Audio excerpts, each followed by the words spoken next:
ಕರ್ನಾಟಕ ರಾಜ್ಯದಲ್ಲಿ ಮಳವಳ್ಳಿಯ ಜನರು, ಮಳವಳ್ಳಿ ಜನರ ಭಾಷೆ, ಅವರ ಧರ್ಮ, ಆಚಾರ ವಿಚಾರಗಳು ಈ ಕರ್ನಾಟಕ ರಾಜ್ಯವಷ್ಟೇ ಅಲ್ಲ, ಭಾರತ ದೇಶದ ತುಂಬ ಅವು ತಮ್ಮ ಛಾಪನ್ನು ಮೂಡಿಸಿವೆ. ಕರ್ನಾಟಕದಲ್ಲಿ ಅತ್ಯಂತ ಶ್ರೇಷ್ಠ ಜನಪದ ಕಲಾವಿದರನ್ನು ನೀಡಿದಂತಹ ಮಳವಳ್ಳಿ ತಾಲೂಕಿನಿಂದ ಬಂದಿರುವಂತಹ ಲಿಂಗೇಶ್ ಅವರು ತಮ್ಮ ನರನಾಡಿಗಳಲ್ಲಿ, ತಮ್ಮ ರಕ್ತದ ಪ್ರತಿಯೊಂದು ಕಣದಲ್ಲಿ ಆ ಜನಪದದ ಜೀವನವನ್ನು ತುಂಬಿಕೊಂಡಿದ್ದಾರೆ. ಅವರು ಬಾಯಿ ತೆಗೆದರೆ, ಅವರು ಹಾಡಿದರೆ ನಮ್ಮ ಕರುನಾಡಿನ ಶ್ರೇಷ್ಠ ಜನಪದ ಗೀತೆಗಳು ಹೊಮ್ಮುತ್ತವೆ. ಅಂತಹ ಮಹಾನ್ ಲಿಂಗೇಶ್ ಅವರು ನಮ್ಮೊಡನೆ ಇದ್ದಾರೆ. ಆ ಲಿಂಗೇಶ್ ಅವರ ಬಾಯಿಯಿಂದ ಇವತ್ತು ನಾವು ಕರುನಾಡಿನ ಅತ್ಯಂತ ಪ್ರಸಿದ್ಧವಾದಂಥ ಮಾಳವ ಜನಪದ ಗೀತೆ ಭಾಗ್ಯದ ಬಳೆಗಾರ, ಈ ಜನಪದ ಗೀತೆಯನ್ನು ನಾವು ಕೇಳೋಣ.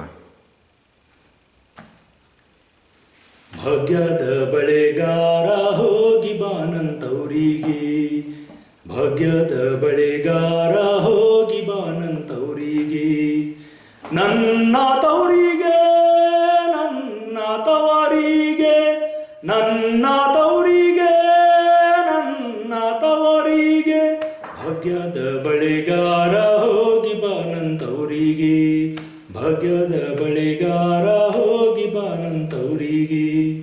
ನಿನ್ನ ತವರೂರ ನಾನೇನು ಬಲ್ಲೆನೆ, ನಿನ್ನ ತವರೂರ ನಾನೇನು ಬಲ್ಲೆನೆ, ಗೊತ್ತಿಲ್ಲ ಎನೆಗೆ ಗುರಿಯಿಲ್ಲ ಎಲೆ ಬಾಲೆ, ಗೊತ್ತಿಲ್ಲ ಎನೆಗೆ ಗುರಿಯಿಲ್ಲ ಎಲೆ ಬಾಲೆ, ತೋರಿಸೆ ತವರೂರ ಹಾದಿಯ. ಭಾಗ್ಯದ ಬಳೆಗಾರ ಹೋಗಿ ಬಾನಂತವರಿಗೆ, ಭಾಗ್ಯದ ಬಳೆಗಾರ ಹೋಗಿ ಬಾನಂತವರಿಗೆ. ಅಂಚಿನ ಮನೆ ಕಾಣೋ, ಕಂಚಿನ ಕದ ಕಾಣೋ, ಹಾಡುತ್ತವೆರಡು ಗಿಳಿ ಕಾಣೋ ಬಳೆಗಾರ, ಹಾಡುತ್ತವೆರಡು ಗಿಳಿ ಕಾಣೋ ಬೆಳೆಗಾರ, ಅದುವೇ ಕಾಣಯ್ಯ ನನ್ನ ತವರೂರು. ಭಾಗ್ಯದ ಬಳೆಗಾರ ಹೋಗಿ ಬಾನಂತವರಿಗೆ, ಭಾಗ್ಯದ ಬಳೆಗಾರ ಹೋಗಿ ಬಾನಂತವರಿಗೆ. ಮುತ್ತೈದೆ ಚಪ್ಪರ ಹೂಡಿ ಮುತ್ತು ರತ್ನಗಳ ಕೂಡಿ, ಮುತ್ತೈದೆ ಚಪ್ಪರ ಹೂಡಿ ಮುತ್ತು ರತ್ನಗಳ ಕೂಡಿ, ನಾಟ ನಾಡುವೆ ಪಗಡೆಯ ಆಡುತ್ತಾಳೆ, ನಾಟ ನಾಡುವೆ ಪಗಡೆಯ ಆಡುತ್ತಾಳೆ, ಅವಳೆ ಕಾಣಯ್ಯ ನನ್ನ ಹಾಡೆದವ್ವ.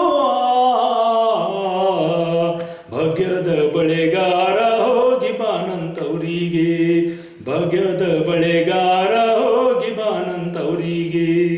ಹಚ್ಚ ಕಪ್ಪಿನ ಬಾಳೆ ಹಸಿರು ಗೀರಿನ ಬಾಳೆ, ಹಚ್ಚ ಕಪ್ಪಿನ ಬಾಳೆ ಹಸಿರು ಗೀರಿನ ಬಾಳೆ, ಅದು ನನ್ನ ಹಡೆದೋಳ್ಗೆ ಬಲು ಇಷ್ಟ ಬಳೆಗಾರ, ಅದು ನನ್ನ ಹಡೆದೋಳ್ಗೆ ಬಲು ಇಷ್ಟ ಬಳೆಗಾರ, ಕೊಂಡೊಯ್ಯೋ ನನ್ನ ತವರಿಗೆ.